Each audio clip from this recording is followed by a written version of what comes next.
τρέξουμε επιτέλους εκποντήσιο. Αφού σου έχω πει ότι η μαμά εμπιστεύεται μόνο του Μίτσου. Γιατί μόνο του Μίτσου?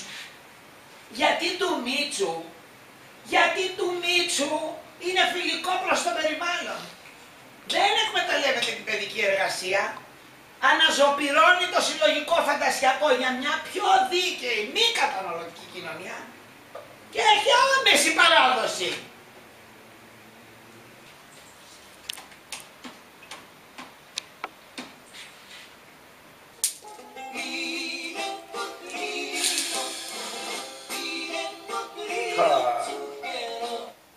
Εδώ του Μίτσου.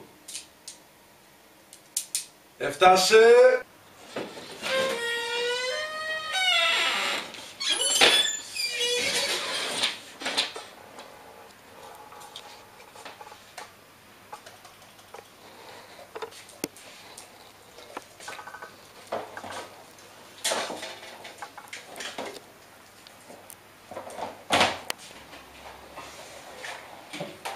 Καλώς του Μίτσου.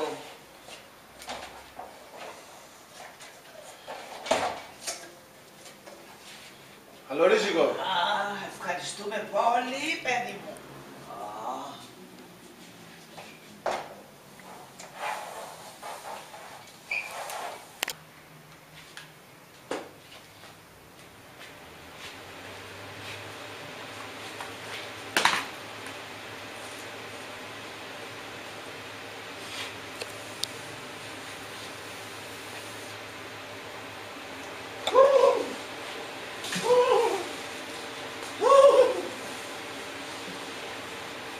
Έξω ζέστη, μέσα του Μίτσου. Πάρε και εσύ του Μίτσου.